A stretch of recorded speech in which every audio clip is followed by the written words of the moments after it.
नमस्कार दोस्तों, उत्कर्ष की ऑनलाइन क्लास में आपका स्वागत है। दोस्तों, हमने पिछली क्लास में मनोविज्ञान के अर्थ, परिभाषाएं और उनके जो विभिन्न प्रकृति है मनोविज्ञान की, उसके बारे में पढ़ा था। आज हम मनोविज्ञान के आगे चर्चा करेंगे, मनोविज्ञान विषय वस्तु पर। आप सबको वेरी गुड इवनिंग। दोस्तों, आज हम मनोविज्ञान के बारे में पढ़ेंगे। मनोविज्ञान के जो प्रमुख संप्रदाय है और उन संप्रदायों के बारे में पढ़ेंगे कि विभिन्न संप्रदायों के द्वारा मनोविज्ञान का किस प्रकार से जन्म हुआ।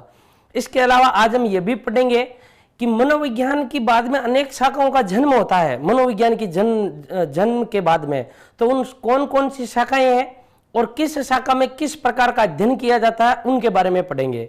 तो दोस्तों, आइए हम चलते हैं मनोविज्ञान के संप्रदायों की ओर। तो देखिएगा दोस्तों, जो हमारा आज जो विषय है वो है मनोविज्ञान के प्रमुख संप्रदाय। मनोविज्ञान के प्रमुख संप्रदाय। तो देखो दोस्तों, इसमें ये याद रखना, ये जो शब्द है संप्रदाय, इस संप्रदाय शब्द का अर्थ यहाँ पर धर्म नहीं है। सामान्यतः हम जब इसको पढ़ते हैं तो विभिन्न प्रकार के संप्रदाय जब भी बात करते हैं तो इसका अर्थ होता है धर्म, लेकिन मनोविज्ञान में इस संप्रदाय का अर्थ है स्कूल। अर्थात मनोविज्ञान का आरंभ में विभिन्न क्षेत्रों में जन्म हुआ था। अलग अलग क्षेत्र में अलग अलग मनोवैज्ञानिक आए, अलग अलग मनोवैज्ञानिकों ने अपनी अलग अलग स्कूल अर्थात अलग अलग संप्रदाय स्थापित किए। उनको हम कहते हैं मनोविज्ञान के प्रमुख संप्रदाय। तो देखिएगा दोस्तों, मनोविज्ञान में स्थापित होने वाले प्रमुख संप्रदाय कौन कौन से हैं, उन संप्रदायों के बारे में हम सामान्य जानकारी पढ़ते हैं पहले। तो देखो, मनोविज्ञान में स्थापित होने वाला जो प्रथम संप्रदाय था, उस संप्रदाय का नाम था संरचनावाद संप्रदाय। संरचनावाद संप्रदाय। और संरचनावाद संप्रदाय की स्थापना जिस व्यक्ति के द्वारा की गई, उस व्यक्ति का नाम है विलियम वुंट। और इस विलियम वुंट के बारे में दोस्तों हमने कल भी पढ़ा था कि ये विलियम वुंट वही मनोवैज्ञानिक है जिन्होंने मनोविज्ञान को किसका विज्ञान माना था? मनोविज्ञान को चेतना का विज्ञान माना। और चेतना के विज्ञान से विलियम वुंट ने एक विचारधारा का प्रतिपादन किया। अर्थात हम यूं कह सकते हैं, विलियम वुंट के विचारों से जो वाद निकला मनोविज्ञान में, उस वाद को हम संरचनावाद संप्रदाय कहते हैं। उसके बाद में देखिएगा, संरचनावाद संप्रदाय की जिस संप्रदाय ने आलोचना की, उस संप्रदाय का नाम है प्रकार्यवाद, या इसी संप्रदाय को हम कहते हैं कार्यवाद संप्रदाय। प्रकार्यवाद संप्रदाय, या इसी को हम कहते हैं कार्यवाद संप्रदाय। और कार्यवाद संप्रदाय की स्थापना की थी विलियम जेम्स ने। ये विलियम जेम्स वही है जो चेतना के विज्ञान से संबंधित थे, यानी चेतना का विज्ञान आया था, इस विज्ञान को लेकर आए थे विलियम वुंट। और उसके बाद में विलियम जेम्स इसका समर्थन करता था। तो देखिएगा, बाद में क्या होता है कि विलियम वुंट और विलियम जेम्स, इन दोनों के विचारों में मतभेद हो जाते हैं। और जो विचार, यानी जो कह सकते हैं जो वाद विलियम वुंट के विचारों से निकला, उस वाद को हम कहते हैं संरचनावाद। और जो वाद विलियम जेम्स के विचारों से निकला दोस्तों, उसको हम कहते हैं प्रकार्यवाद संप्रदाय। ये संप्रदाय है क्या, इनके बारे में हम डिटेल से पढ़ेंगे। लेकिन पहले कौन कौन से संप्रदाय है, किस संप्रदाय की स्थापना किसने की? बहुत सारे विद्यार्थी पूछ रहे हैं कैसे हो सर, बहुत अच्छे हैं। पहले दोस्तों आप याद रखिएगा, इसमें आप विषय वस्तु से हटकर कुछ कमेंट मत कीजिएगा, आप इसको पढ़ने में मजा लीजिए। देखिएगा, इसका नाम विलियम जेम्स है। इसके अलावा दोस्तों देखिएगा, इन दोनों संप्रदाय की जिस संप्रदाय ने आलोचना की, या इन दोनों संप्रदायों में जब द्वंद्व उत्पन्न हो गया, इन दोनों संप्रदायों में द्वंद्व उत्पन्न होने के कारण एक नया संप्रदाय आया। और उस संप्रदाय को हम क्या कहते हैं? व्यवहारवाद कहते हैं। तो देखिएगा दोस्तों, व्यवहार का विज्ञान लेकर कौन आए? जेबी वॉटसन। और जेबी वॉटसन के विचारों से जो वाद निकला, उस वाद को हम क्या कहते हैं? व्यवहारवाद। तो व्यवहारवाद संप्रदाय की स्थापना जिस व्यक्ति के द्वारा की गई, उस व्यक्ति का नाम है जेबी वॉटसन, और इनका पूरा नाम है जॉन ब्रोडस वॉटसन। अब देखिएगा, एक संप्रदाय आता है बाद में जो इन तीनों संप्रदायों की आलोचना करता है और कहता है कि ये तीनों संप्रदाय सही नहीं है। और मनोविज्ञान में उस संप्रदाय का नाम है संज्ञानवाद संप्रदाय। कौन सा संप्रदाय? संज्ञानवाद संप्रदाय। तो देखिएगा, जो संज्ञानवाद संप्रदाय है, इस संप्रदाय की स्थापना जर्मनी में होती है, इस संप्रदाय की स्थापना अमेरिका में होती है। और प्रकार्यवाद संप्रदाय अमेरिका का है और संरचनावाद संप्रदाय यह भी कहां का है? जर्मनी का है। संज्ञानवाद संप्रदाय की स्थापना जिस व्यक्ति के द्वारा की गई, उस व्यक्ति का नाम है वेक्स या इसको हम यूं भी कह सकते हैं मैक्स वर्दीमर किसके द्वारा की गई, मैक्स वर्दीमर के द्वारा की गई। वैक्स वर्दीमर भी बोलते हैं इसे, इसका सही नाम वर्दाई मठ भी मिलता है। तो देखिएगा दोस्तों, उसके बाद में एक नया संप्रदाय आया सिगमंड फ्राइड, और सिगमंड फ्राइड ने मन अर्थात देखिएगा दोस्तों, मन को मनोविज्ञान में मस्तिष्क कहा जाता है। कहीं पर भी यदि आपको शब्द मिले मन, तो इस मन शब्द का अर्थ मनोविज्ञान की भाषा में या यूं कह सकते हैं कि मनोविज्ञान के विषय में इसका अर्थ मस्तिष्क होता है। और सिगमंड फ्राइड ने मन को 3 भागों में बांटा था, आपने भी पढ़ा होगा, चेतन मन, अर्धचेतन मन और अचेतन मन। और सिगमंड फ्राइड ने इस मन का या हम यूं कह सकते हैं मस्तिष्क का विश्लेषण करके एक वाद दिया। उस वाद को मनोविज्ञान में क्या कहा जाता है, मनोविश्लेषणवाद कहा जाता है। जो ये वाद है अर्थात ये जो संप्रदाय है, इस संप्रदाय को हम कहते हैं मनोविश्लेषणवाद संप्रदाय। और मनोविश्लेषणवाद संप्रदाय की स्थापना किसके द्वारा की गई, सिगमंड फ्राइड के द्वारा की गई। ये सिगमंड फ्राइड वियना के थे और वियना ऑस्ट्रिया के निकट सिगमंड फ्राइड के द्वारा की गई। बाद में इन सभी संप्रदायों की जिस संप्रदाय ने आलोचना की, उस संप्रदाय का नाम है मानवतावाद संप्रदाय। और मानवतावाद संप्रदाय के जो जनक है अर्थात हम यूं कह सकते हैं आशावाद या मानवतावाद संप्रदाय के जो जनक है, उनका नाम है अब्राहम मैस्लो। Abraham Maslow. तो देखिएगा ये दोस्तों जो प्रमुख संप्रदाय है अब्राहम मैस्लो। एक संप्रदाय, इसके अलावा एक और संप्रदाय आता है और उस संप्रदाय का नाम है प्रेरकीय संप्रदाय। उस संप्रदाय का नाम है प्रेरकीय संप्रदाय। और प्रेरकीय संप्रदाय की स्थापना विलियम मैकडूगल के द्वारा की गई। किसके द्वारा की गई, विलियम मैकडूगल के द्वारा की गई। तो देखिएगा दोस्तों, ये जितने भी संप्रदाय है ये मनोविज्ञान के संप्रदाय है। इन संप्रदायों का एक स्थापन करता है, अर्थात इन संप्रदायों के बारे में हम और विस्तार से पढ़ेंगे। तो दोस्तों एक बार आप इसका एक स्क्रीनशॉट ले सकते हो, उसके बाद में हम एक एक संप्रदाय के बारे में पढ़ते हैं।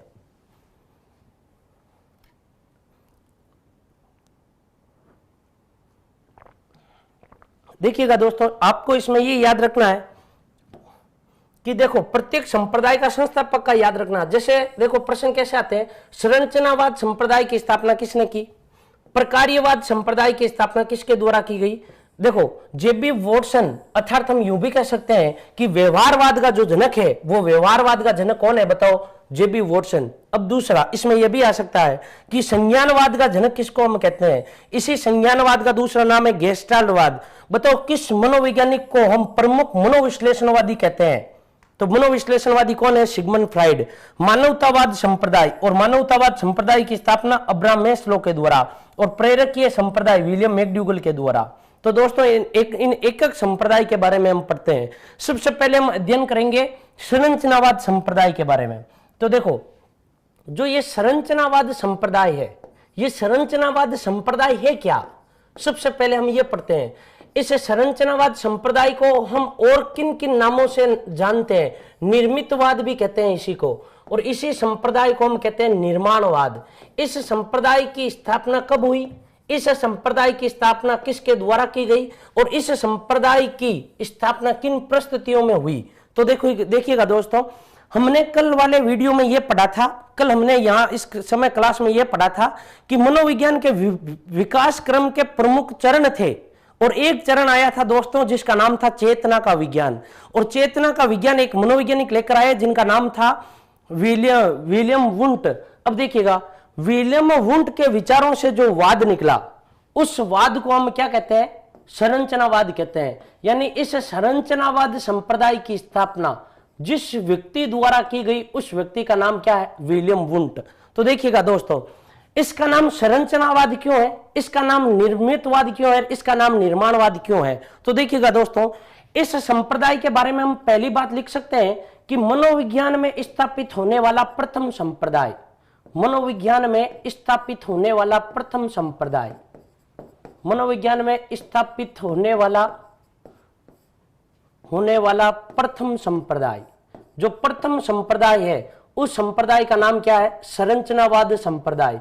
अब देखिएगा संरचनावाद संप्रदाय की स्थापना कब होती है और करने वाला कौन था? William Wundt. संरचनावाद संप्रदाय की स्थापना मानी जाती है 1879 में, 1879 ईस्वी में इस संप्रदाय की स्थापना। और इस संप्रदाय की स्थापना जब हुई थी जब मनोविज्ञान में प्रथम प्रयोगशाला की स्थापना की गई थी। यानी हम यूं कह सकते हैं मनोविज्ञान की जो पहली प्रयोगशाला है उस प्रथम प्रयोगशाला की स्थापना कब की गई? 1879 में की गई, अर्थात 1879 में की गई। इस संप्रदाय की स्थापना यानी हम यूं कह सकते हैं इस मनोविज्ञान की प्रथम प्रयोगशाला की स्थापना कहां की गई थी? लिप्जिंग नगर में की गई। कहां पर की गई थी? लिप्जिंग नगर में की गई। और जो विश्वविद्यालय था उस विश्वविद्यालय का नाम क्या था? का वर्तमान में जो नाम है वो है कार्ल मार्क्स विश्वविद्यालय। इस मनोविज्ञान की प्रथम प्रयोगशाला के साथ इस संप्रदाय का आरंभ माना जाता है। तो देखिएगा दोस्तों, इस संप्रदाय का आरंभ कब से माना जाता है? 1879 में मनोविज्ञान की प्रथम प्रयोगशाला के साथ में। और कहां पर? जर्मनी में, लिप्जिंग नगर में। और जो वर्तमान में इसका नाम है वो है कार्ल मार्क्स विश्वविद्यालय। अब देखिएगा दोस्तों, ये है क्या? सबसे पहले हम पढ़ते हैं विलियम वुंट एक विज्ञान लेकर आए और उस विज्ञान का नाम है चेतना का विज्ञान। तो सबसे पहले हमारे ये समझ में आना जरूरी है दोस्तों इस संप्रदाय को पढ़ने से पहले कि ये जो शब्द है चेतना, ये चेतना शब्द होता क्या है इसके बारे में देखो। हम यदि किसी भी विषय वस्तु को देखते हैं तो विषय वस्तु को देखने के बाद में हमारे मस्तिष्क में जिस अवधारणा का जन्म होता है उसको हम क्या कहते हैं? मनोविज्ञान की भाषा में चेतना कहते हैं। जैसे देखिएगा, मैं आपको ये पेन दिखाता हूं और आपके सामने एक शब्द बोला जाता है पेन, तो आपके मस्तिष्क में एक प्रतिमा का निर्माण होता है। वो प्रतिमा, उस प्रतिमा को हम संप्रत्यय भी कहते हैं। लेकिन संप्रत्यय है क्या? संप्रत्यय एक प्रकार की चेतना है। यानी देखिएगा, सीधे सीधे और सरल सरल भाषा में मैं आपको यूं समझूं तो इस चेतना का अर्थ यह है कि आपके सामने प्रस्तुत होने वाली प्रत्येक वस्तु को जब आप 5 इंद्रियों के द्वारा उसका ज्ञान प्राप्त करते हो या उस वस्तु को आप देखते हो तो आपके मस्तिष्क में एक संप्रत्यय अर्थात एक प्रतिमा का निर्माण होता है। उसको हम क्या कहते हैं? चेतना कहते हैं। इसी चेतना का हम दूसरा नाम देते हैं संवेदना। यानी इंद्रियों द्वारा प्राप्त होने वाला जो प्रथम ज्ञान है वो ज्ञान क्या कहलाता है? संवेदना कहलाता है। यानी चेतना है क्या? संवेदना। संवेदना है क्या? चेतना। अब देखिएगा, इस संप्रदाय में सर्वाधिक महत्व किसको दिया गया? संवेदना को दिया गया। और देखिएगा, इस संवेदना का निर्माण इंद्रिय ज्ञान के द्वारा होता है। यानी हमारे पास में 5 प्रकार की इंद्रियां होती है, आंख, कान, नाक, जीभ और त्वचा। इन इंद्रिय ज्ञान को या इन इंद्रियों से प्राप्त होने वाले जो इंद्रिय ज्ञान होता है उस इंद्रिय ज्ञान को हम क्या कहते हैं? संवेदना कहते हैं। तो देखिएगा दोस्तों, इसके बारे में जो पहला प्रश्न है वो पहला प्रश्न ये है कि संवेदना का निर्माण या चेतना का निर्माण होता किससे है? तो देखिएगा, चेतना का जो निर्माण होता है, चेतना जिसके द्वारा निर्मित होती है और चेतना की संरचना का जिसके द्वारा निर्माण होता है, जिसके द्वारा चेतना की संरचना निर्मित होती है, वो होती कौन है? 5 इंद्रियां होती है। अर्थात हम यूं कह सकते हैं विलियम वुंट ने अपने इस संप्रदाय में सर्वाधिक अध्ययन जिस विषय वस्तु पर किया उस विषय वस्तु का नाम क्या है? संवेदना है। देखिएगा, विलियम वुंट ने इस संवेदना पर अध्ययन करने के लिए या इस संवेदना पर अध्ययन करने के लिए मनोविज्ञान की प्रथम प्रयोगशाला की स्थापना की थी। और संवेदना के विचारों से या विलियम वुंट के इन विचारों से जो वाद निकला उस वाद को हम क्या कहते हैं? संरचनावाद। उस वाद को हम क्या कहते हैं? निर्मितवाद। और इसी वाद को हम क्या कहते हैं? निर्माणवाद। तो दोस्तों, इसके बारे में हम यूं लिख सकते हैं कि विलियम वुंट ने सर्वाधिक अध्ययन किया किस पर था? विलियम वुंट ने सर्वाधिक अध्ययन जिस विषय पर किया वो विषय था संवेदना। जिस विषय पर किया उस विषय का नाम क्या है? संवेदना। और इस संवेदना का जो निर्माण होता है वो संवेदना का निर्माण 5 इंद्रियों के द्वारा होता है, इसीलिए इसका नाम पड़ा निर्माणवाद। इनकी संरचना इंद्रियों द्वारा निर्मित होती है, इस कारण इसका नाम संरचनावाद पड़ा। देखिएगा, विलियम वुंट ने, किसने? विलियम वुंट ने इस पर सर्वाधिक, इस पर या हम यूं कह सकते हैं इस पर या संवेदना पर, इस पर या संवेदना पर अध्ययन किया। तो देखिएगा दोस्तों, इसके बारे में पहली बात हम यूं लिख सकते हैं विलियम वुंट ने सर्वाधिक अध्ययन, बताओ अध्ययन किस पर किया? संवेदना पर किया। यानी संवेदना पर सर्वाधिक अध्ययन करने वाला जो मनोवैज्ञानिक था उस मनोवैज्ञानिक का नाम क्या है? विलियम वुंट है। दूसरा दोस्तों, इसके बारे में जो सबसे महत्वपूर्ण बात है, वो महत्वपूर्ण बात यह है, विलियम वुंट का यह मानना था कि मन की निश्चित संरचना होती है। मन की निश्चित, अर्थात मन का अर्थ मनोविज्ञान में मस्तिष्क होता है। तो देखिएगा, मस्तिष्क की निश्चित संरचना होती है। मस्तिष्क की निश्चित क्या होती है? संरचना होती है। ये किसने कहा? विलियम वुंट ने कहा। और इसने यह कहा कि हमें इस संरचना को समझना चाहिए, और संरचना को समझने के लिए हमें अध्ययन किस पर करना होगा? संवेदना पर अध्ययन करना होगा।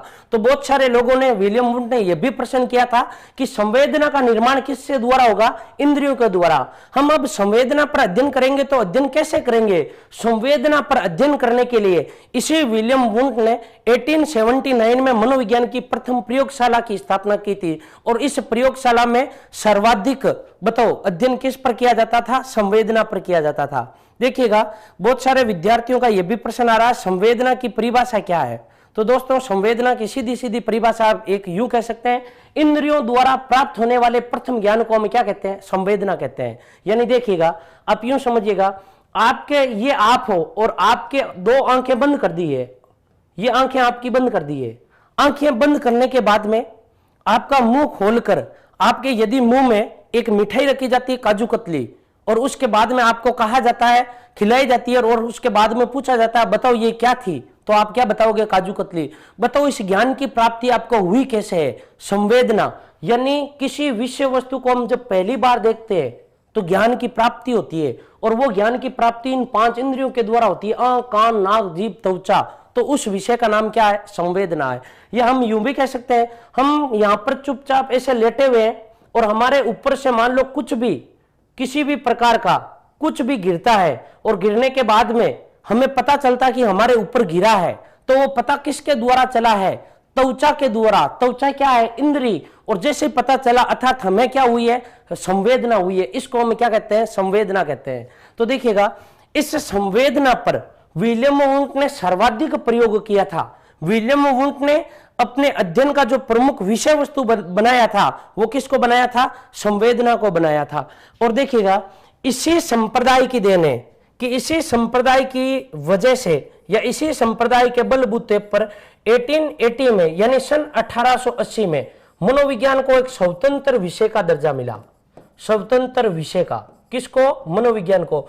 इससे पहले मनोविज्ञान एक अंग था, और वो अंग किसका था? दर्शन शास्त्र का था। तो देखिएगा दोस्तों, किस संप्रदाय ने मनोविज्ञान को एक स्वतंत्र विषय का दर्जा दिलाया? तो संप्रदाय का नाम क्या है? संरचनावाद संप्रदाय। इसके अलावा हम यूं भी कह सकते हैं, मनोविज्ञान का इतने दिनों तक, यानी मनोविज्ञान का जो इतने दिनों तक, मनोविज्ञान का इतने दिनों तक जो स्वरूप था, वो स्वरूप केवल विचारों पर आधारित था।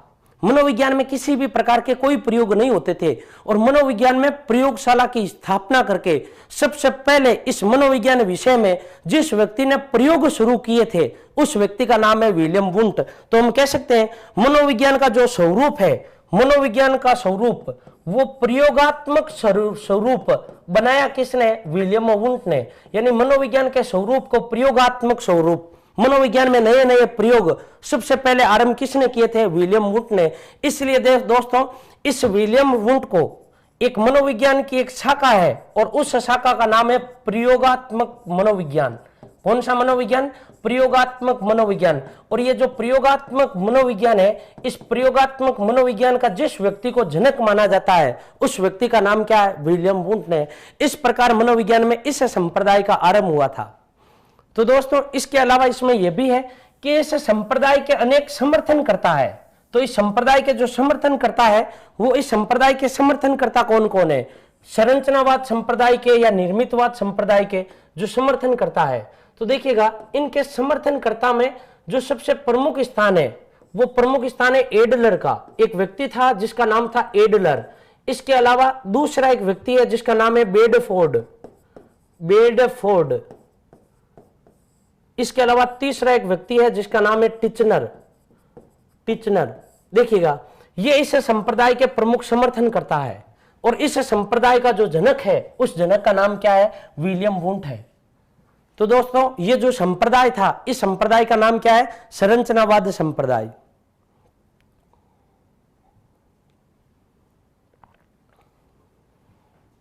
तो देखिएगा दोस्तों, विलियम वुंट वो व्यक्ति था जिसने मनोविज्ञान को चेतना का विज्ञान माना, लेकिन इसके साथ में एक व्यक्ति और था। एक व्यक्ति है जिसका नाम है विलियम जेम्स। तो विलियम जेम्स भी था कौन? एक व्यक्ति विलियम वुंट और दूसरा एक व्यक्ति जिसका नाम है विलियम जेम्स। ये दोनों जुड़े हुए थे किस संप्रदाय, किस विज्ञान से? चेतना के विज्ञान से। किस विज्ञान से? चेतना के विज्ञान से। तो देखिएगा दोस्तों, जो इन दोनों का जो प्रमुख विज्ञान था वो विज्ञान कौन सा था? चेतना का विज्ञान। अब देखिएगा, चेतना को हम दूसरे भाषा में यूं भी कह सकते हैं, चेतना होती क्या है? चेतना एक संवेदना है। चेतना क्या है? संवेदना है। तो देखो, संवेदना यानी विलियम वुंट ने संवेदना पर अध्ययन पर सर्वाधिक महत्व दिया। हम यूं कह सकते हैं, चेतना के अध्ययन पर सर्वाधिक महत्व दिया। इन दोनों पर सर्वाधिक जिसने महत्व दिया उसका नाम विलियम वुंट है। और दोस्तों, जो विलियम जेम्स है, ये आरंभ में दोनों एक ही विज्ञान से संबंधित था और उस विज्ञान का नाम है चेतना का विज्ञान। लेकिन बाद में ये दोनों अलग अलग हो गए। अलग अलग होने का कारण क्या था? अलग अलग होने का जो प्रमुख कारण था, वो प्रमुख कारण यह था कि विलियम वुंट तो चेतना पर अध्ययन के लिए बल देता था, और जबकि विलियम जेम्स की जो अवधारणा थी वो अवधारणा यह थी कि विलियम जेम्स ने कहा हमें चेतना पर अध्ययन नहीं करना चाहिए, इन्होंने कहा हमें चेतना के कार्यों पर अध्ययन करना चाहिए। किस पर अध्ययन करना चाहिए? चेतना के कार्यों पर। और इनकी जो प्रमुख मान्यता थी वो मान्यता यह थी कि हमें संवेदना पर, हमें चेतना पर अध्ययन करना चाहिए। और इनका तर्क था हमें चेतना के कार्यों पर अध्ययन करना चाहिए। इन दो विषय, अलग अलग विषय वस्तुओं को लेकर इन दोनों के मध्य मतभेद हो जाता है।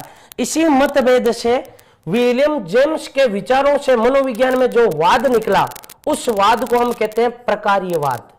उस वाद को हम क्या कहते हैं? प्रकार्यवाद। या इसी वाद का हम जो दूसरा नाम देते हैं वो दूसरा नाम देते हैं कार्यवाद या कार्यात्मकवाद। ये नाम इसलिए दिया जाता है क्योंकि इसने चेतना के कार्यों पर अध्ययन किया। तो देखिएगा, अगला जो संप्रदाय है उस संप्रदाय का नाम है कार्यवाद संप्रदाय या कार्यात्मक संप्रदाय, या इसी को हम कहते हैं प्रकार्यवाद संप्रदाय। ये प्रकार्यवाद संप्रदाय है क्या? सबसे पहले तो दोस्तों देखिएगा, प्रकार्यवाद संप्रदाय की सबसे पहला प्रश्न यह कि स्थापना किसने की? जिस व्यक्ति के द्वारा स्थापना की गई उस व्यक्ति का नाम है विलियम जेम्स। और विलियम जेम्स कहां के निवासी थे? अमेरिका के निवासी थे। दोस्तों, अमेरिका में मनोविज्ञान का जनक विलियम जेम्स को माना जाता है। अब अमेरिका में जो मनोविज्ञान का जनक है वो कौन है? विलियम जेम्स है। तो देखिएगा, ये इस संप्रदाय के समर्थनकर्ता कौन कौन है? इस संप्रदाय के संस्थापन करता है जॉन ड्यूई। जॉन ड्यूई, दोस्तों आपने नाम सुना होगा जॉन ड्यूई का। ये प्रकार्यवाद संप्रदाय से संबंधित थे। जब दोस्तों मैं आपको व्यवहारवादी प्रमुख सिद्धांत पढ़ा रहा था तो बहुत सारे विद्यार्थियों ने यह भी पूछा था जो थोंडाइक है वो थोंडाइक व्यवहारवादी है क्या? तो देखिएगा, इस संप्रदाय से संबंधित था एडवर्ड ली थोंडाइक। एडवर्ड ली थोंडाइक, यानी हम यूं कह सकते हैं जो एडवर्ड ली थोंडाइक है वो एडवर्ड ली थोंडाइक मूलतः जो है वो मूलतः प्रकार्यवादी है। इस संप्रदाय के ये समर्थन करता थे। और एडवर्ड ली थोंडाइक का जो गुरु था उसका नाम था मैककिन केटल। और ये जो मैककिन केटल है ये एडवर्ड ली थोंडाइक के गुरु थे। इसके अलावा इसमें एक व्यक्ति एक और आएगा, एडवर्ड ली थोंडाइक और विलियम वुडवर्थ बाद में व्यवहारवाद की ओर चले गए थे। और ये दोनों मूलतः कौन है? प्रकार्यवादी है। इसके अलावा तीसरा एक व्यक्ति है जिसका नाम है रोलैंड एंजिल। Rowland angel. दोस्तों यहां से जो प्रश्न पूछा जाता है वो इस प्रकार का पूछा जाता है, उन मनोवैज्ञानिकों के नाम बताइए जो प्रकार्यवाद से संबंधित है और जो प्रकार्यवाद से संबंधित नहीं है। कई बार इसी भी प्रकार से पूछा जाता है। और इसमें एक विद्यार्थी का प्रश्न आ रहा है, मनोविज्ञान का जो वास्तविक जनक है वो जनक कौन है? तो देखिएगा दोस्तों, जनक या पिता हम कहते किसको है? जनक या पिता हम उसको कहते हैं जिनसे संतान की उत्पत्ति होती है। तो देखिएगा, मनोविज्ञान को यदि हम संतान मानते हैं तो इस संतान को पैदा किया किसने? अरस्तु ने। और जो मनोविज्ञान का जो वास्तविक जनक है वो वास्तविक जनक कौन है? अरस्तु है। लेकिन जो आधुनिक मनोविज्ञान है, आधुनिक मनोविज्ञान का जनक मैंने पहले वाले वीडियो में आपको बता दिया था, वो विलियम वुंट है। मानने का प्रमुख कारण यह है कि मनोविज्ञान के स्वरूप को प्रयोगात्मक बनाया। मनोविज्ञान में सबसे पहले स्वतंत्र विषय का दर्जा दिलाया, इसलिए हम इसे आधुनिक मनोविज्ञान का जनक कहते हैं। तो देखिएगा दोस्तों, यह प्रकार्यवाद या कार्यवाद संप्रदाय से संबंधित है। इस संप्रदाय की जो मूलतः विषय वस्तु थी, इस संप्रदाय की जो मूलतः विषय वस्तु है, वो विषय वस्तु है क्या? पहला प्रश्न यह है कि इस संप्रदाय का नाम प्रकार्यवाद संप्रदाय क्यों पड़ा?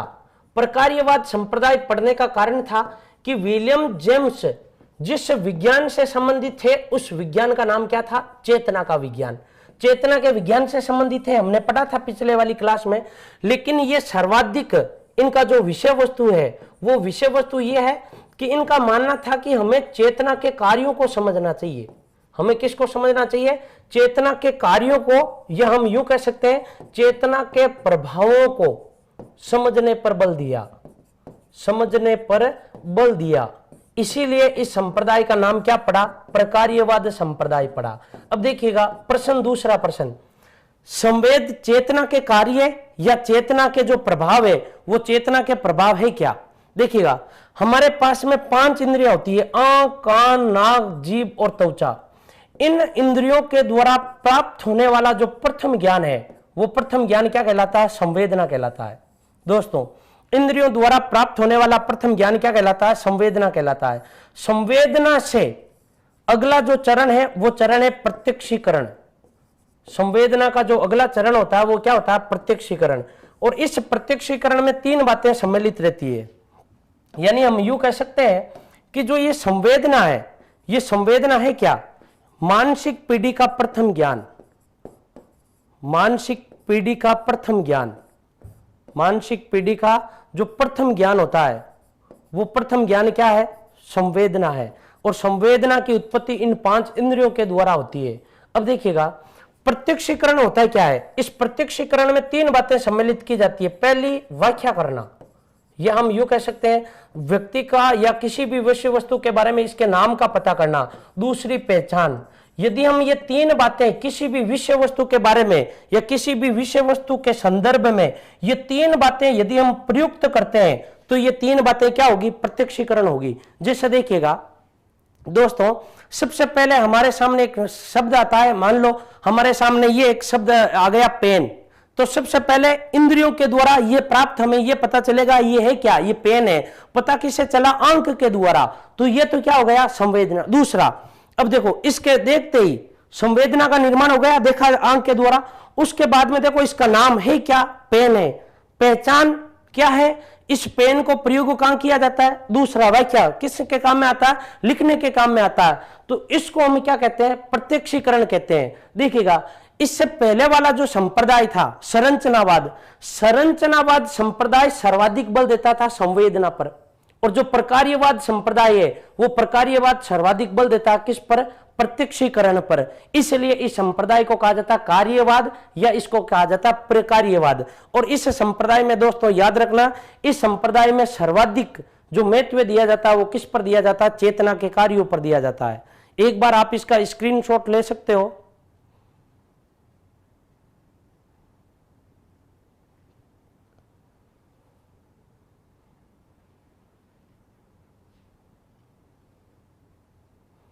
देखो दोस्तों, इसके बाद में अर्थात मनोविज्ञान में जो पहला संप्रदाय आरंभ हुआ या मनोविज्ञान में स्थापित होने वाला जो पहला संप्रदाय था उस संप्रदाय का नाम है संरचनावाद संप्रदाय। संरचनावाद संप्रदाय की आलोचना की थी प्रकार्यवाद संप्रदाय ने, और प्रकार्यवाद संप्रदाय आया। इस संप्रदाय में सर्वाधिक महत्व दिया जाता था संवेदना पर, ऐसा हमने पढ़ा है, या हम यूं कह सकते हैं चेतना पर, संवेदना पर या फिर चेतना पर। इस संप्रदाय के विरोध में एक नया संप्रदाय आया, और इस संप्रदाय में हम यूं कह सकते हैं सर्वाधिक महत्व दिया जाता था चेतना के कार्यों पर। अब पहला प्रश्न यह कि हमें यदि महत्व किस पर दिया जाना चाहिए? संवेदना पर दिया जाना चाहिए या संवेदना या चेतना के कार्यों पर दिया जाना चाहिए? इन दोनों के मध्य 1912 से लेकर 1914 के मध्य 1912 से लेकर 1914 के मध्य एक द्वंद्व पैदा हुआ कि वास्तव में सही क्या है, ये सही है या ये सही है। इन दोनों के मध्य जो द्वंद्व पैदा हुआ, उस द्वंद्व से सन 1913 में एक मनोविज्ञान में एक नया विज्ञान आया, और उस विज्ञान का नाम है व्यवहार का विज्ञान। और दोस्तों व्यवहार के विज्ञान से जो वाद निकला उस वाद को हम क्या कहते हैं? व्यवहारवाद कहते हैं। तो व्यवहारवाद के बारे में पहला प्रश्न, इस व्यवहारवाद को लेकर कौन आए थे? जेबी वॉटसन। व्यवहारवाद की उत्पत्ति किन परिस्थितियों में हुई? व्यवहारवाद की उत्पत्ति उन परिस्थितियों में हुई जब संज्ञान, जब संरचनावाद और जब प्रकार्यवाद के मध्य द्वंद्व चल रहा था। तब 1913 में बताओ किस संप्रदाय की स्थापना? व्यवहारवाद संप्रदाय की स्थापना। दोस्तों जो अगला संप्रदाय है उस संप्रदाय का नाम है व्यवहारवाद संप्रदाय। कौन सा संप्रदाय? व्यवहारवाद संप्रदाय। तो दोस्तों देखिएगा, इस व्यवहारवाद संप्रदाय की स्थापना किसने की और इस व्यवहारवाद संप्रदाय से संबंधित कौन थे? व्यवहारवाद संप्रदाय की स्थापना की जेबी वॉटसन ने। किसके द्वारा की गई? जेबी वॉटसन के द्वारा की गई। और इस व्यवहारवाद संप्रदाय के समर्थनकर्ता कौन कौन है? देखो दोस्तों, कल एक अलग विषय था। कल हमने ये पढ़ा था व्यवहार का विज्ञान लेकर कौन आए थे? जेबी वॉटसन लेकर आए थे। और उस समय उसके समर्थनकर्ता कौन कौन थे? अब देखिएगा, एक व्यक्ति है जिसका नाम है बीएफ स्किनर। BF Skinner. दूसरा एक व्यक्ति है जिसका नाम है इवान पी पावलोक। इवान पी पावलोक या पावलोव भी बोलते हैं इसे। तीसरा एक व्यक्ति जिसका नाम है सीएल हल। सीएल हल। और उसके बाद में जो एडवर्ड ली थॉर्नडाइक है, वो एडवर्ड ली थॉर्नडाइक मूलतः था कौन? प्रकार्यवादी था। इसलिए एडवर्ड ली थॉर्नडाइक को सम्मिलित किस में करते हैं? प्रकार्यवाद में करते हैं। इसके अलावा देखिएगा, एक व्यक्ति जिसका नाम है विलियम मैकडूगल। William McDougall. शुद्ध रूप में जो ये मनोवैज्ञानिक है, ये मनोवैज्ञानिक कौन है? व्यवहारवाद से संबंधित है। दोस्तों इन्हीं मनोवैज्ञानिकों को एक नाम दिया जाता है। ये जो मनोवैज्ञानिक है सभी, इन मनोवैज्ञानिकों को कहा जाता है व्यवहारवादी। कौन से मनोवैज्ञानिक? व्यवहारवादी मनोवैज्ञानिक। जो मनोवैज्ञानिक व्यवहारवाद संप्रदाय से जुड़े हुए थे उनको क्या कहा जाता है? व्यवहारवादी कहा जाता है। और जो मनोवैज्ञानिक संरचनावाद संप्रदाय से जुड़े हुए थे उनको कहा जाता है संरचनावादी संप्रदाय या संरचनावादी मनोवैज्ञानिक। एक विद्यार्थी प्रश्न पूछ रहा है, जेबी वॉटसन की पुस्तक का नाम बताइए। तो दोस्तों जेबी वॉटसन ने 3 पुस्तकें लिखी थी। उन पुस्तकों के बारे में आगे अध्ययन करेंगे कि पुस्तक प्रकाशित कब हुई, किस पुस्तक में किस किस का वर्णन है। अभी आपको इसमें इतना सा याद रखना है दोस्तों, ये व्यवहारवाद संप्रदाय है और जेबी वॉटसन के विचारों से या व्यवहार के विज्ञान से जो वाद निकला उस वाद को हम मनोविज्ञान की भाषा में क्या कहते हैं? व्यवहारवाद कहते हैं। और ये जो इसके समर्थन करता है और ये इन समर्थनकर्ता को हम क्या कहते हैं? इन समर्थनकर्ता को हम कहते हैं व्यवहारवादी मनोवैज्ञानिक। तो देखिएगा, ये जो प्रमुख व्यवहारवादी मनोवैज्ञानिक है, व्यवहारवादी मनोवैज्ञानिक है, ये इनके समर्थन करता थे। इस मनोविज्ञान के इस संप्रदाय में क्या क्या है हम आगे पढ़ते हैं। जैसे देखिएगा, पहला इसके बारे में यही प्रश्न है कि इस संप्रदाय की स्थापना कब हुई थी? सन 1913 ईस्वी में। सन 1913 ईस्वी में या सन 1913 में एक विश्वविद्यालय जिसका नाम है कोलंबिया विश्वविद्यालय। कोलंबिया विश्वविद्यालय है कहां पर? अमेरिका में। कोलंबिया विश्वविद्यालय में वॉटसन के द्वारा, यानी हम यूं कह सकते हैं जेबी वॉटसन के द्वारा, जेबी वॉटसन के द्वारा व्यवहारवाद की नींव रखी गई। व्यवहारवाद की नींव रखी गई। नींव रखी गई। तो देखिएगा दोस्तों, व्यवहारवाद की नींव किसके द्वारा रखी गई और कहां रखी गई? और तीसरा जो प्रश्न है वो प्रश्न है ये कि कब रखी गई। देखिएगा, इसके अलावा इस संप्रदाय के बारे में हम यह कहते हैं कि इस संप्रदाय की स्थापना कब हुई थी? सन 1912 से लेकर 14 के मध्य। सन 1912 से लेकर 14 के मध्य संरचनावाद संप्रदाय, संरचनावाद संप्रदाय। और दूसरा एक संप्रदाय है और उस संप्रदाय का नाम है प्रकार्यवादी संप्रदाय। और प्रकार्यवादी या प्रकार्यवाद संप्रदाय के मध्य होने वाले द्वंद्व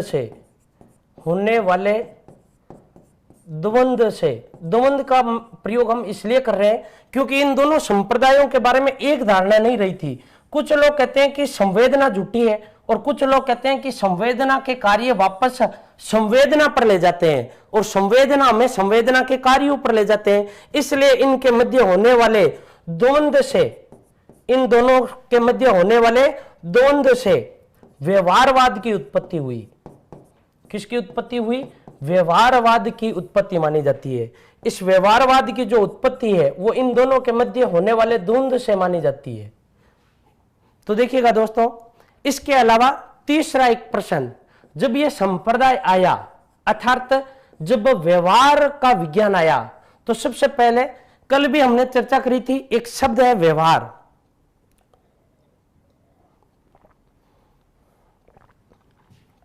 एक शब्द है व्यवहार। इस व्यवहार का सबसे पहले प्रयोग सन 1904-5 में एक व्यक्ति था जिसका नाम था विलियम मैकडूगल। William McDougall. तो दोस्तों, इनके बारे में मैंने आपको पहले भी बताया था। विलियम मैकडूगल ने इस शब्द का प्रयोग किया और विलियम मैकडूगल की जो पुस्तक थी उस पुस्तक का नाम है outline of psychology. Outline of psychology. इसमें सबसे पहले बताओ किसका प्रयोग मिलता है? व्यवहार शब्द का प्रयोग मिलता है।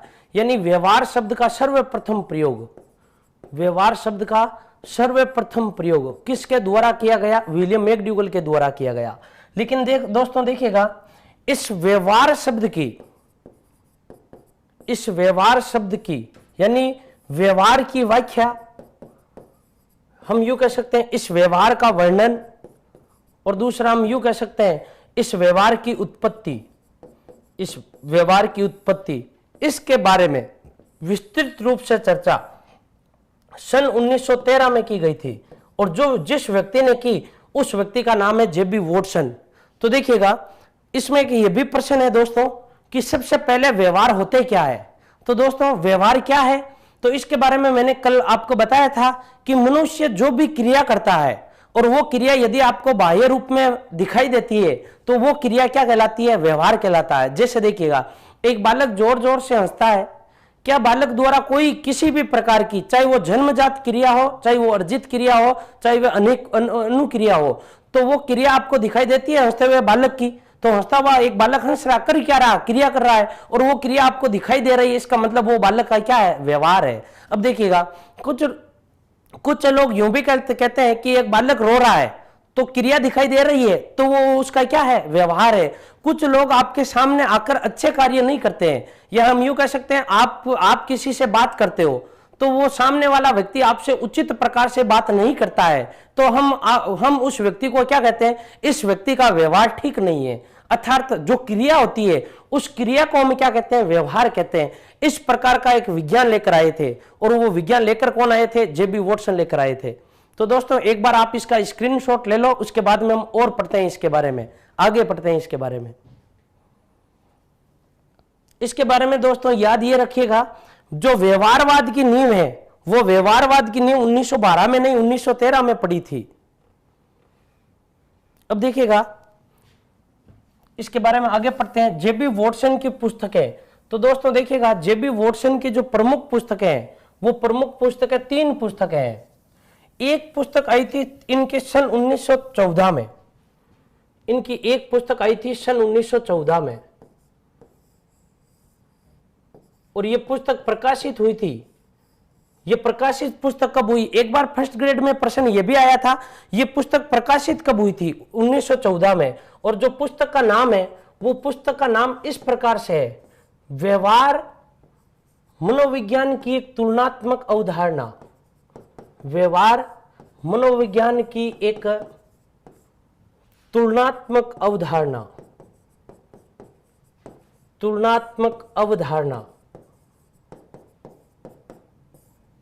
तो देखिएगा दोस्तों, ये एक इसकी पूरी पुस्तक है। तो इस पुस्तक के बारे में हम 2 बातें जान सकते हैं। इस पुस्तक का नाम केवल व्यवहार नहीं है, इस पुस्तक का पूरा नाम है व्यवहार, इस प्रकार से डेश करके मनोविज्ञान की एक तुलनात्मक अवधारणा। इस पुस्तक के बारे में यह मिलेगा कि सर्वप्रथम व्यवहार शब्द की व्याख्या, व्यवहार शब्द की व्याख्या या व्यवहार शब्द का वर्णन जेबी वॉटसन ने, किसने? जेबी वॉटसन ने इसी में किया, इसी पुस्तक में किया। इस प्रकार का प्रश्न पूछा जा सकता है इसी पुस्तक में किया। तो जब भी ऐसा प्रश्न आएगा तो इस प्रकार का आएगा, सन 1914 में प्रकाशित जेबी वॉटसन की उस पुस्तक का नाम बताइए जिस पुस्तक में उन्होंने व्यवहार शब्द पर सर्वप्रथम प्रकाश डाला या सर्वप्रथम व्यवहार शब्द का वर्णन किया गया। तो देखिएगा, इनकी यह पहली पुस्तक है और जो इनकी दूसरी पुस्तक है, यह दूसरी पुस्तक प्रकाशित हुई थी सन 1919 में और उस पुस्तक का नाम है मनोविज्ञान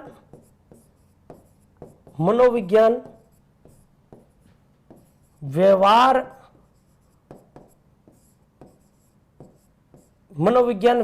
का एक दृष्टिकोण।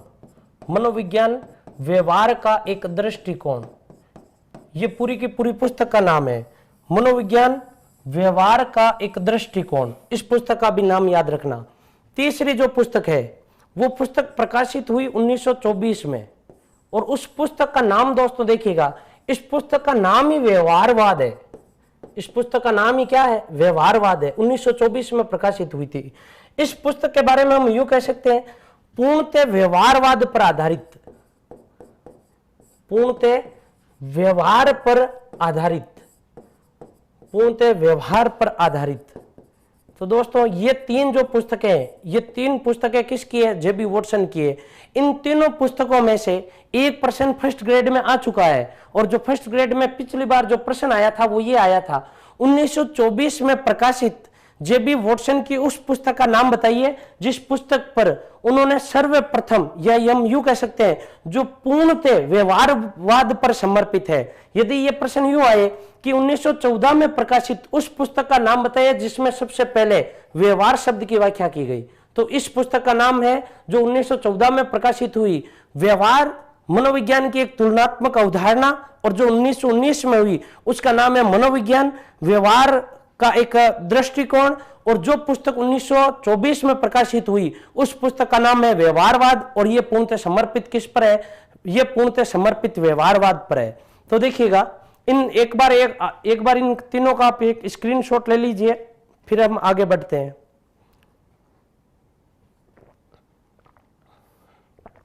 तो दोस्तों देखिएगा, सबसे इंपॉर्टेंट जो जेबी वॉटसन था, इस जेबी वॉटसन के अनुसार व्यवहार की उत्पत्ति कैसे होती है, इसका एक स्टेटमेंट आता है जेबी वॉटसन का।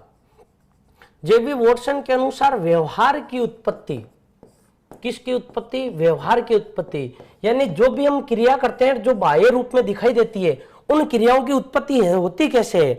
यानी व्यवहार की उत्पत्ति उद्दीपक और अनुक्रिया से होती है। उद्दीपक और अनुक्रिया से होती है। उद्दीपक और अनुक्रिया से होती है। उद्दीपक और अनुक्रिया से होती है। तो देखिएगा दोस्तों, पहले इसका अर्थ क्या है? इसका अर्थ यह है कि सामान्य भाषा में जिसको हम लक्ष्य कहते हैं, यानी जिसको हम प्राप्त करना चाहते हैं, उसको हम क्या कहते हैं? उद्दीपक। मनोविज्ञान की भाषा में इसकी परिभाषा यह होती है कि वह वातावरणीय घटक जिसे प्राणी क्रिया के द्वारा प्राप्त करना चाहता है उसे हम क्या कहते हैं? उद्दीपक। अनुक्रिया क्या होती है? यानी वह क्रिया, मानव द्वारा किए जाने वाली वह क्रिया जो किसी उद्दीपक से जुड़ी हुई रहती है उसको हम क्या कहते हैं? अनुक्रिया कहते हैं। जैसे देखिएगा, आपको मान लो कहीं, यानी आपके सामने कोई भी विषय वस्तु रख दी, उस विषय वस्तु के प्रति जो आप कार्य करते हो तो वो कार्य क्या है? अनुक्रिया, और वो विषय वस्तु क्या हो गई? उद्दीपक हो गई। जैसे अभी आप पढ़ाई कर रहे हो तो आपका जो उद्देश्य है वो सेकंड ग्रेड है, और सेकंड ग्रेड है तो जो भी आप क्रिया कर रहे हो वो अनुक्रिया, और सेकंड ग्रेड क्या है? उद्दीपक। जब आप ये दोनों होते हैं, यानी लक्ष्य होता है और प्राणी इस लक्ष्य के प्रति जो अनुक्रिया क्रिया करता है वो अनुक्रिया, इन दोनों से उत्पत्ति किसकी होती है? व्यवहार की। और उन्होंने इन्हीं शब्द, यानी इसी सेंटेंस में आगे लिखा है कि इसके लिए आनुवंशिक गुणों की आवश्यकता नहीं होती है। इसके लिए आनुवंशिक गुणों की आवश्यकता नहीं होती है। आवश्यकता, देखिए दोस्तों, इसमें शब्द आता नहीं, आनुवंशिक गुणों की आवश्यकता नहीं होती है। तो शब्द क्या आया? नहीं। अर्थात इन्होंने यह कहा कि कोई भी प्राणी जब उस लक्ष्य को प्राप्त करता है। यानी हम यूं कह सकते हैं सरल और सीधे सहज शब्दों में कि आप यदि सेकंड ग्रेड को प्राप्त करना चाहते हो तो सेकंड ग्रेड को आप प्राप्त करने के लिए यह जरूरी नहीं है कि आपके अंदर आनुवांशिक गुण होंगे तभी आप प्राप्त कर पाओगे। यानी इन्होंने कहा कि उद्दीपक और अनुक्रिया इन दोनों का मिलान के लिए, व्यवहार की उत्पत्ति के लिए आनुवांशिक गुण उत्तरदायक नहीं है, बल्कि उन्होंने तीसरा एक शब्द दिया था, बल्कि वातावरण की महत्वपूर्ण भूमिका होती है। वातावरण की महत्वपूर्ण भूमिका होती है, महत्वपूर्ण भूमिका होती है। यह स्टेटमेंट था, यह स्टेटमेंट है किसका? जेबी वॉटसन का। तो देखिएगा दोस्तों, इनका कहने का मतलब यह है कि आप जैसे सेकंड ग्रेड को प्राप्त करना चाहते हो तो यह जरूरी नहीं है कि सेकंड ग्रेड को आप प्राप्त तभी कर पाओगे जब आपके अंदर आनुवांशिक गुण होंगे, आपके पास में जब जन्मजात प्रतिमा होगी। ऐसा नहीं है। इन्होंने यह कहा था कि ऐसा तब होगा जब आपको उचित वातावरण मिलेगा। यानी आदमी या कोई भी व्यक्ति उचित प्रकार की या जैसी चाहिए वैसी क्रिया आनुवांशिक गुणों से नहीं करता है, उस प्रकार से करता है जिस प्रकार उस व्यक्ति को उचित वातावरण मिलता है। यानी जो व्यक्ति जिस प्रकार के वातावरण में रहेगा उस वातावरण के अनुसार अनुक्रिया करेगा, ना कि आनुवांशिक गुणों के अनुसार करेगा। इसके लिए दोस्तों देखिएगा, एक बार आप इसको देखो, इसको मैं आपको फिर वापस दिखाऊंगा। लेकिन दोस्तों जेबी वॉटसन का एक कथन आता है, यह कथन आपने कई बार पढ़ा होगा। यह कथन इसी सेंटेंस पर आधारित है। और जेबी वॉटसन का जो कथन है वो कथन यह है कि आप मुझे एक दर्जन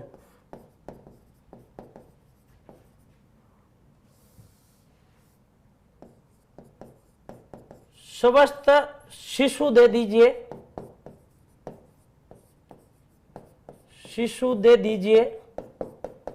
यानी देखो दोस्तों, इसका पहला इस सेंटेंस में पहली शर्त क्या है? आप मुझे एक दर्जन स्वस्थ शिशु दे दीजिए। फिर आप कहोगे तो मैं चोर, एक शब्द आता है, चोर बाद में आता है, पहले जो शब्द आता है वो आता है शिक्षक। आप कहोगे तो मैं शिक्षक। दूसरा शब्द अभियंता यानी इंजीनियर,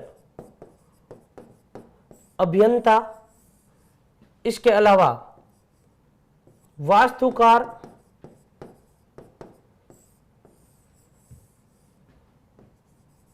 और यदि आप कहो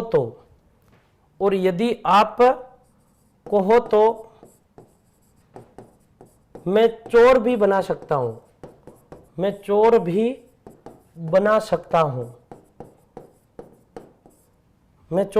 सकता हूं। इस सेंटेंस को कई बार तोड़ मरोड़ कर प्रस्तुत किया जाता है इसके रूप में, आप मुझे बच्चा दो, मैं उसे कुछ भी बना दूंगा।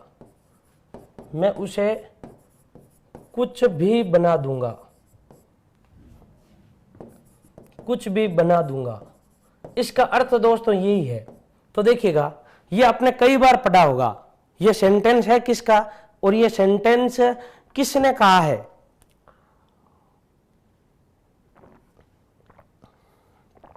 तो दोस्तों देखिएगा, ये सेंटेंस आपने कई बार पढ़ा होगा। ये सेंटेंस है किसका? जेबी वॉटसन का। जेबी वॉटसन कहता है कि आप मुझे एक दर्जन स्वस्थ शिशु दे दीजिए। आप कहोगे तो उसे शिक्षक बना दूंगा। आप कहोगे उसे अभियंता बनाना है, अभियंता बना दूंगा। आप कहोगे उसे वास्तुकार बनाना है तो मैं वास्तुकार बना दूंगा। और यदि आप कहोगे उसे चोर बनाना है तो मैं उसे क्या बना दूंगा? चोर बना दूंगा। इसका जो निष्कर्ष है इसका निष्कर्ष ये है कि आप मुझे एक बच्चा दे दो और मैं उसे कुछ भी बना सकता हूं। तो देखो, ये जो सेंटेंस है, ये सेंटेंस इन्होंने इस वाक्य के संदर्भ में कहा है। तो देखिएगा, एक बार आप इसको पुनः समझिएगा। जो व्यवहार की उत्पत्ति है वो उद्दीपक और अनुक्रिया से होती है, ये सत्य बात है, लेकिन इसके लिए आनुवंशिक गुणों की आवश्यकता नहीं होती है। इसके लिए आवश्यकता किसकी होती है? वातावरण की। तो देखिएगा, अब ये जो कथन है, ये कथन प्रमाणित करता है कि व्यक्ति आनुवंशिक रूप से कुछ भी हो, इसका कोई प्रभाव नहीं पड़ता है। वो व्यक्ति बनेगा वैसा ही बनेगा जिस प्रकार का उसे क्या दिया जाएगा, वह उसी प्रकार का बनेगा जिस प्रकार का उसे क्या दिया जाएगा, वातावरण दिया जाएगा। तो देखिएगा, जो व्यवहारवादी है वो व्यवहारवादी महत्वपूर्ण देते किसको है, या सबसे महत्व मानते किसको है? वातावरण को। या कई बार प्रश्न यह भी आता है कि जेबी वॉटसन है, ये जेबी वॉटसन आनुवंशिक गुणों को महत्व देता था या फिर वातावरण को महत्व देता था? ये सर्वाधिक महत्व किसको देता है? वातावरण को देता है।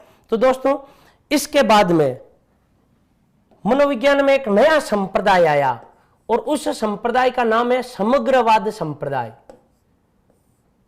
समग्रवाद संप्रदाय यानी व्यवहारवाद के बाद एक नया संप्रदाय आया और उस संप्रदाय को हम क्या कहते हैं? समग्रवाद संप्रदाय। इस संप्रदाय के अनेक उपनाम मिलते हैं, जैसे इसी संप्रदाय को हम कहते हैं संज्ञानवाद संप्रदाय, इसी संप्रदाय को कहा जाता है गेस्टाल्टवाद संप्रदाय,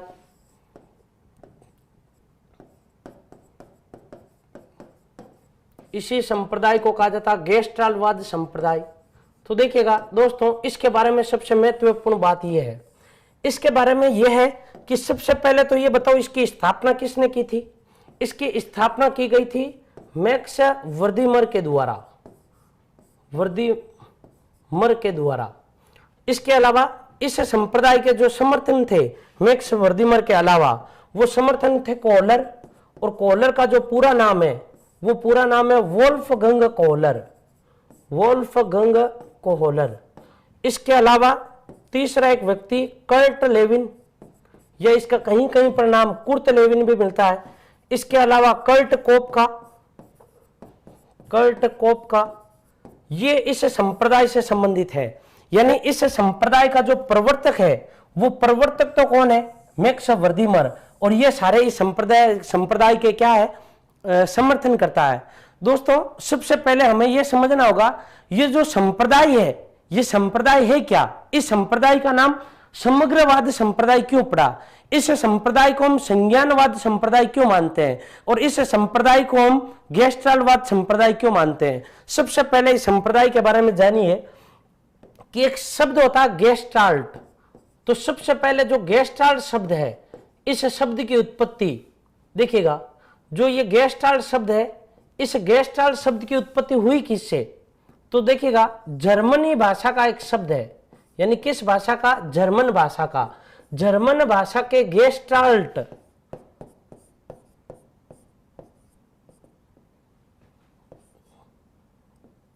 जर्मन भाषा के गेस्टाल्टवाद। दोस्तों, इसके बारे में ये याद रखिएगा, ये जो गेस्टाल्टवाद शब्द है, ये शब्द किस भाषा का है? अंग्रेजी भाषा का है। यानी हम यूं इसको कह सकते हैं, ये जो शब्द है, ये शब्द किस भाषा का है?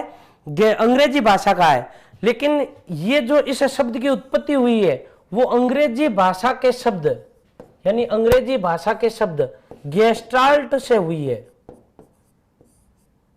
गेस्टाल्ट, हम इसको यूं लिख सकते हैं,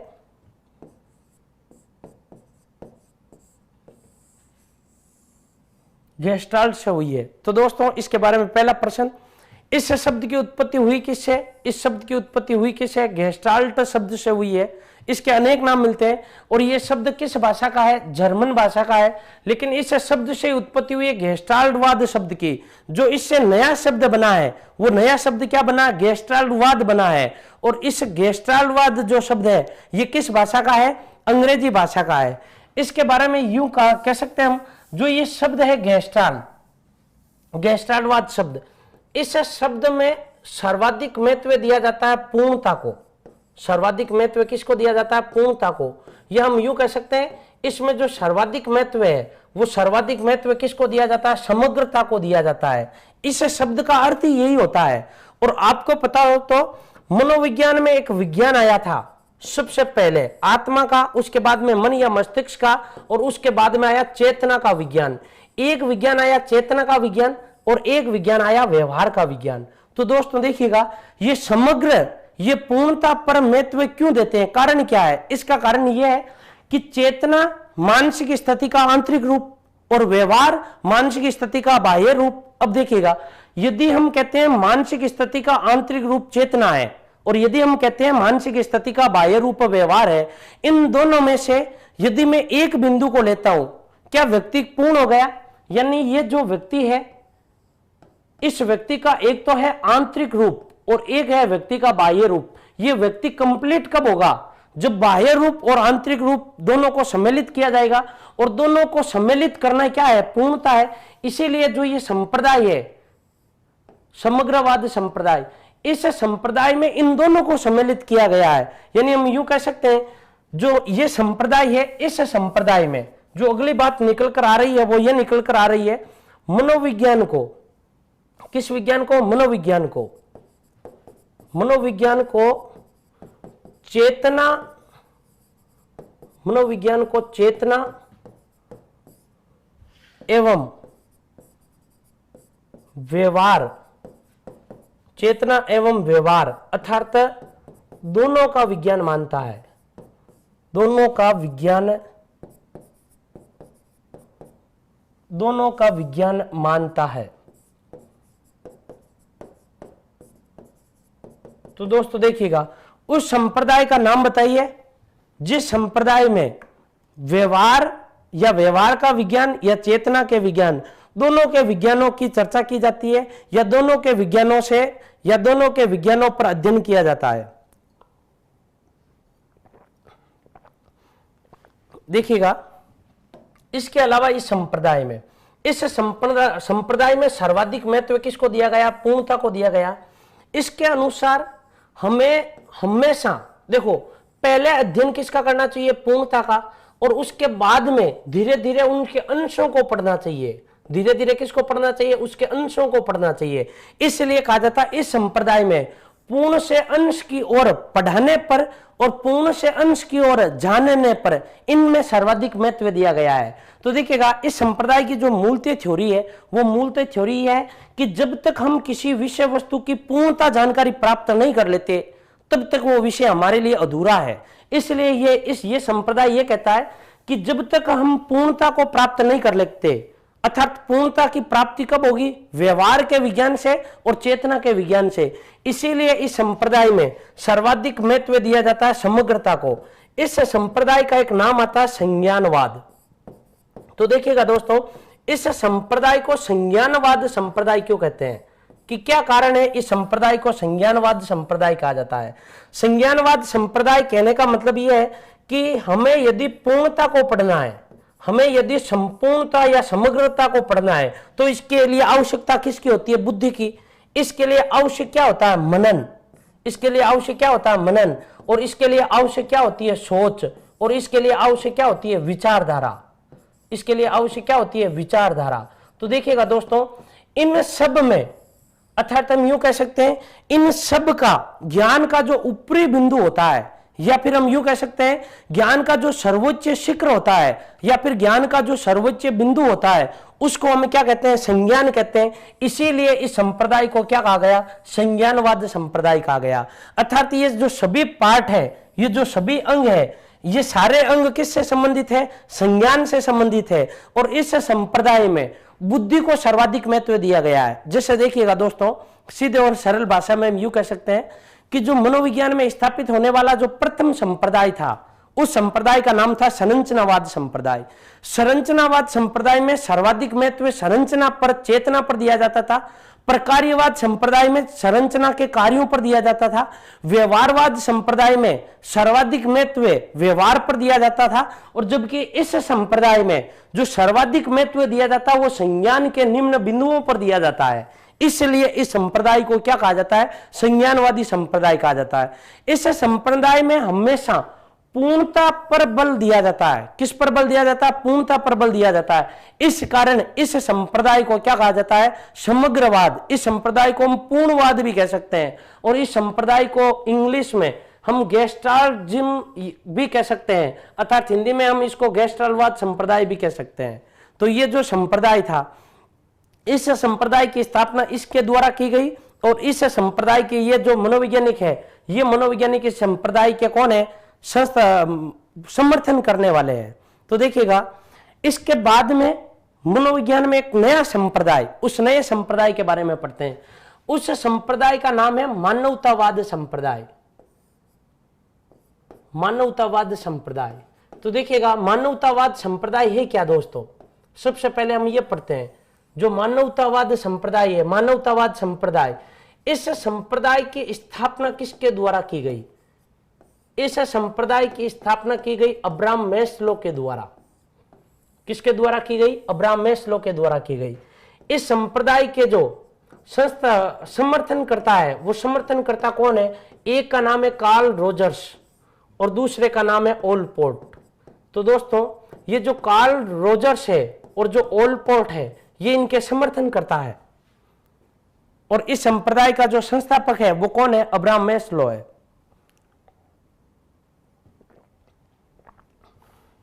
तो देखिएगा दोस्तों ये संप्रदाय है क्या।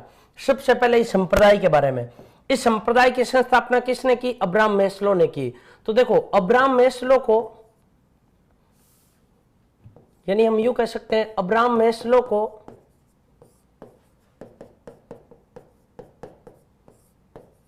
मैस्लो को आशावाद या मानवतावाद, आशावाद या मानवतावाद का जनक कहा जाता है, का जनक कहा जाता है। तो दोस्तों इसके बारे में जो पहला प्रश्न है, वो पहला प्रश्न यह है कि मानवतावाद या आशावाद का जनक किसको कहा जाता है? अब्राहम मैस्लो को कहा जाता है। इसलिए इस संप्रदाय का नाम क्या पड़ा? मानवतावाद संप्रदाय पड़ा। दोस्तों याद रखिएगा मनोविज्ञान में जो सबसे पहला संप्रदाय स्थापित हुआ, उस संप्रदाय का नाम था संरचनावाद संप्रदाय। और इस संरचनावाद संप्रदाय में महत्व किसको दिया जाता था? संरचना को। और उसके बाद में एक नया संप्रदाय आया और उस संप्रदाय का नाम है प्रकार्यवाद संप्रदाय। और प्रकार्यवाद संप्रदाय में सर्वाधिक महत्व दिया जाता था चेतना के कार्यों पर। सर्वाधिक महत्व किस पर? चेतना के कार्यों पर। देखिएगा दोस्तों एक सामान्य जानकारी पढ़ते हैं, उसी जानकारी से आपको यह संप्रदाय समझ में आएगा। उसके बाद में एक संप्रदाय आया व्यवहारवाद। तो व्यवहारवाद संप्रदाय में सर्वाधिक महत्व किसको दिया जाता था? व्यवहार को। उसके बाद में एक संप्रदाय आया गेस्टाल्टवाद। उस संप्रदाय में सर्वाधिक महत्व दिया जाता था पूर्णता को, यह सर्वाधिक महत्व संज्ञान के बिंदुओं पर दिया जाता था, इन्हीं पर दिया जाता था। जबकि अब्राहम मैस्लो का मानना था हमें इन सब पर अध्ययन करने के बजाय, यानी हम यूं कह सकते हैं संरचनावाद पर, प्रकार्यवाद पर, व्यवहारवाद पर, हम यूं कह सकते हैं गेस्टाल्टवाद पर, इन पर अध्ययन करने के बजाय हमें मानव की आवश्यकता को समझना चाहिए। हमें किसकी समझना चाहिए? मानव की आवश्यकता को समझना चाहिए।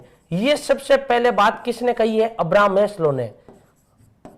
अब्राहम मैस्लो ने हमें मानव की आवश्यकता को समझनी चाहिए, या हमें मानव की अनेक प्रकार की मांगे होती है दोस्तों। तो अब्राहम मैस्लो ने यह कहा कि हमें इन सब को समझने के बजाय हमें मानव की आवश्यकता क्या है, उस मानव की मांग क्या है, उस मानव की मांग को समझना चाहिए। यह जो अध्ययन का विषय है, यह अध्ययन का विषय किसने बनाया था? अब्राहम मैस्लो ने बनाया था। इसी के अंतर्गत इन्होंने एक सिद्धांत दिया है और उस सिद्धांत को हम आवश्यकता का सिद्धांत भी कहते हैं और उसी के सिद्धांत को हम मांग का सिद्धांत भी कहते हैं। तो दोस्तों एक बार आप इसका स्क्रीनशॉट लीजिए, फिर मैं आपको बताता हूं मांग का सिद्धांत या आवश्यकता का सिद्धांत है क्या। तो देखो दोस्तों जो मांग का सिद्धांत है, वो मांग का सिद्धांत है क्या? अब्राहम मैस्लो ने इस प्रकार की 5 मांगे बताई है मनुष्य की। कुल मनुष्य की कितनी मांगे बताई थी? 5 मांगे बताई है। और ये 5 मांगे बताई किसने? अब्राहम मैस्लो ने। देखिएगा अब्राहम मैस्लो की पहली जो मांग बताई, 5 मांगे बताई अब्राहम मैस्लो ने, और इसलिए इनका जो सिद्धांत है वो मांग या आवश्यकता का सिद्धांत कहलाता है। इनकी जो पहली आवश्यकता थी, उस पहली आवश्यकता का नाम है शारीरिक आवश्यकता, या हम यूं भी कह सकते हैं शरीर को हम कहते हैं दैहिक, या हम यूं कह सकते हैं दैहिकी मांग। इसको हम मांग भी कह सकते हैं और इसको हम आवश्यकता भी कह सकते हैं। अब्राहम मैस्लो के अनुसार मानव की जो पहली मांग होती है अर्थात मानव को जीवित रहने के लिए अर्थात शरीर के द्वारा जो मांग मांगी जाती है उसको हम क्या कहते हैं, शारीरिक मांग, या उसी को हम क्या कहते हैं, दैहिक मांग। अब्राहम मैस्लो के अनुसार मनुष्य की जो दूसरी मांग होती है वो दूसरी मांग होती है सुरक्षा की मांग।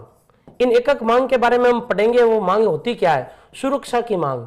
और जो तीसरी मांग होती है अब्राहम मैस्लो के अनुसार, वो तीसरी मांग होती है समाज की मांग, समाज की मांग या समाज की आवश्यकता। हम यूं भी कह सकते हैं मांग, या फिर हम कह सकते हैं आवश्यकता। और जो चौथी होती है उसका नाम है सम्मान की मांग, सम्मान की मांग।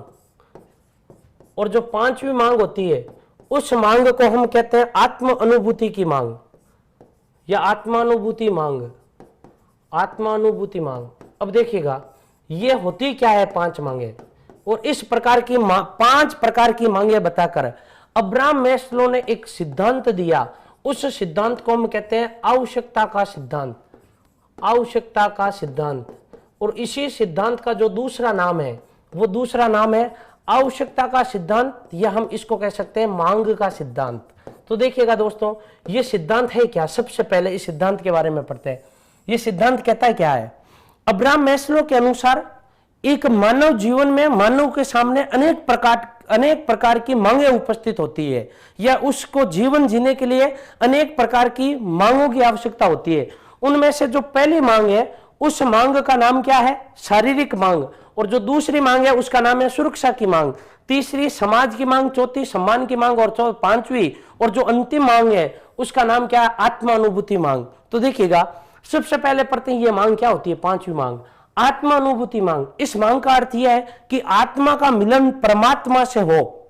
इस प्रकार की मनुष्य जब अपने सामने ऐसा प्रतीत होता है कि मुझे अब केवल एक ही आवश्यकता है, अब मेरी केवल एक ही मांग है कि मेरी आत्मा का मिलन किससे हो, परमात्मा से हो, अर्थात मुझे किसकी प्राप्ति हो, मोक्ष की प्राप्ति हो। उस मांग को हम क्या कहते हैं, आत्मा अनुभूति की मांग कहते हैं। जो सबसे पहले मांग जो प्रकट होती है मनुष्य के सामने उस मांग को हम कहते हैं शारीरिक मांग। तो दोस्तों देखिएगा जो शारीरिक मांग होती है, ये शारीरिक मांग होती क्या है, शरीर के द्वारा जिसकी हमें आवश्यकता होती है, जो शरीर हमारा हमसे चाहता है उसको हम क्या कहते हैं, शारीरिक मांग कहते हैं। जैसे देखिएगा रोटी, कपड़ा, ये इस प्रकार की किस प्रकार की मांग है, जैसे पानी, भोजन, कपड़ा, ये किस प्रकार की शारीरिक मांग। अब्राहम मैस्लो ने यह कहा कि जैसे एक मांग पूरी होने लगती है या एक मांग पूरी हो गई फिर हमारे अंदर ऑटोमेटिक दूसरी मांग उत्पन्न होने लगेगी। यानी देखिएगा एक व्यक्ति जिसको 2 वक्त की रोटी आराम से मिलती है, पहनने के लिए कपड़े मिलते हैं, अब उस व्यक्ति की दूसरी मांग प्रकट हो गई, सुरक्षा की मांग। अब वो व्यक्ति चाहता है कि मैं जहां रहूं वहां मुझे क्या चाहिए, रहने के लिए क्या चाहिए, घर चाहिए। अब देखो एक व्यक्ति 2 वक्त की आराम से रोटी मिल रही है, रहने के लिए उसके पास में क्या है, घर। तो तीसरी मांग उत्पन्न हो गई कि मुझे समाज की आवश्यकता है। किसकी आवश्यकता, समाज की आवश्यकता। यानी मेरा घर है वो मेरा घर समाज में होना चाहिए, मुझे एक समाज की आवश्यकता है। यानी रोटी, कपड़ा, मकान, देखो रोटी, कपड़ा, इसकी आवश्यकता पूर्ण हुई, व्यक्ति चाहता मेरे पास में घर हो रहने के लिए। जैसे घर बनता है वो कहता है कि मेरा एक क्या हो, समाज हो। जैसे अपना समाज हो गया फिर व्यक्ति चाहता है कि लोग मेरा क्या करें, सम्मान करें। ये कौन सी मांग, सम्मान की मांग। अब देखो रहने के लिए एक मकान भी है, उचित समाज भी है, लोग सम्मान भी करते हैं, फिर एक मांग उत्पन्न होती है और उस मांग का नाम है आत्मानुभूति की मांग। यानी अब व्यक्ति चाहता है कि मेरी आत्मा का मिलन किससे हो, परमात्मा से हो। तो देखिएगा दुनिया के जो 5% लोग हैं वो लोग यहां तक पहुंच पाते हैं, इस मांग तक, और बाकी जो 95% लोग होते हैं अब्राहम मैस्लो के अनुसार वो लोग यहीं पर संघर्ष करते हैं। जैसे देखिएगा रोडों पर घूमने वाले, सड़कों पर घूमने वाले जितने भी भिखारी होते हैं, तो देखिएगा उन भिखारियों की मांग क्या है, शारीरिक मांग। जो व्यक्ति संघर्ष करता है कि मुझे मकान बनाना है या मेरे रहने के लिए नहीं है, तो वो व्यक्ति संघर्ष कहां करता है, सुरक्षा के साथ में। व्यक्ति चाहता है कि मेरा समाज में अस्तित्व हो, मेरा अपना समाज हो, सम्मान की मांग। और व्यक्ति चाहता है कि मुझे समाज में क्या मिले, सम्मान मिले, सम्मान की मांग। और व्यक्ति चाहता है मेरी आत्मा का मिलन किससे हो, परमात्मा से हो, आत्मानुभूति की मांग। दोस्तों यहां से जो एक बार प्रश्न है वो प्रश्न ये आया था कि अब्राहम मैस्लो ने जो 5 प्रकार की मांगे बताई है, उन मांगों का जो सही क्रम है वो सही क्रम बताइए, यानी पहले से लेकर 5 तक। तो पहले से लेकर 5 तक इनकी मांगों का जो सही क्रम है, वो पहली मांग कौन सी होगी? शारीरिक। इनको याद कैसे रखोगे? देखो, पहली है शारीरिक मांग, और दूसरी है सुरक्षा की मांग, और तीसरी है समाज की मांग। तो देखो यहां तक याद कैसे रखोगे? एक शब्द क्या गया? सासू। तो पहले शब्द क्या आया? सा, और बाद में क्या आया? सु। देखो, सासू रहती कहां है? समाज में। और सासू को उनकी जितनी भी बहुएं होती है वो क्या देती है? सम्मान देती है। फिर उस सासू की आत्मा का मिलन किससे होता है? परमात्मा से होता है।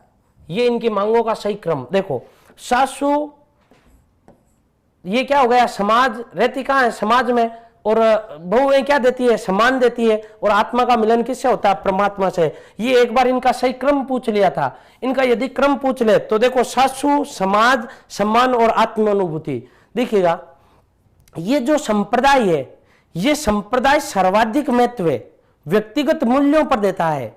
ये संप्रदाय सर्वाधिक महत्व व्यक्तिगत विभिन्नताओं पर देता है, व्यक्तिगत मूल्यों पर देता है। इसे संप्रदाय का एक जो समर्थन करता है, उस समर्थनकर्ता का नाम है कार्ल रोजर्स। उसके अलावा एक समर्थन करता है जिसका नाम है ओलपोर्ट। और इसी संप्रदाय में एक समर्थन करता आया था, और उसी समर्थनकर्ता ने व्यक्तिगत मूल्यों को कई प्रकार से बांटा था। जैसे देखिएगा, एक व्यक्ति है जिसका नाम है कार्ल जुंग। नाम सुना आपने? कार्ल जुंग ने क्या किया? व्यक्तिगत, यानी हम यूं कह सकते हैं व्यक्तित्व को कितने प्रकार से विभाजित किया था? 3 प्रकार से। आरंभ में जो कार्ल जुंग या कार्ल जो युंग था, वो इसी संप्रदाय से जुड़ा रहा। तो दोस्तों, ये मनोविज्ञान के प्रमुख संप्रदाय है। हमने कुछ संप्रदाय आज पढ़े हैं। हम मनोविज्ञान का एक मनोविश्लेषणवादी संप्रदाय है, बहुत बड़ा संप्रदाय है। उस संप्रदाय की बहुत सारी बातें निकलकर सामने आती है, और प्रत्येक एग्जाम में उस संप्रदाय का कोई ना कोई क्वेश्चन आता है। इसके अलावा मनोविज्ञान की जो प्रमुख शाखाएं हैं, उन शाखाओं के बारे में और जो अन्य संप्रदाय है उनके बारे में हम कल अध्ययन करेंगे। तो दोस्तों, आप कमेंट बॉक्स में डालकर आपका यदि कोई क्वेश्चन हो या कोई आपको बात समझ में नहीं आई है तो आप पूछ सकते हो। ये इतने हमने संप्रदाय पढ़े थे। एक बार यदि आपको ये वीडियो अच्छा समझ में तब आएगा जब आप पहले वाला वीडियो देखोगे। तो आप जरूर एक बार पहले वाले वीडियो जरूर देखें। तो पहले वाले वीडियो देखोगे तभी ये आपके वीडियो समझ में आएगा। यदि आप अधिगम के डायरेक्ट सिद्धांत वाला वीडियो देखते हो तो वो समझ में नहीं आएगा। और देखिएगा, ये जैसे टॉपिक समाप्त होगा तो हम इनके कुछ महत्वपूर्ण प्रश्नों पर अध्ययन करेंगे, और महत्वपूर्ण प्रश्न आपके तभी समझ में आएंगे जब आप वीडियो देखोगे। तो पहले आप एक बार क्रम से इन वीडियो को देखें, और उसके बाद में आगे वाले संप्रदाय आपके समझ में आएंगे। तो धन्यवाद दोस्तों, आज हम इस क्लास में इतना ही पढ़ेंगे। कल हम एक नया अध्ययन, यानी जितने भी बाकी के बचे हुए हैं वो एक बार वापस पढ़ेंगे। धन्यवाद दोस्तों। अब हम कल पढ़ेंगे आगे के संप्रदाय। Click on the subscribe button to subscribe to our channel. Press the bell icon on the YouTube app and never miss another update. Download Utkarsh Classes Jodhpur app from the Play Store for more PDF materials, online classroom programs and attractive combos.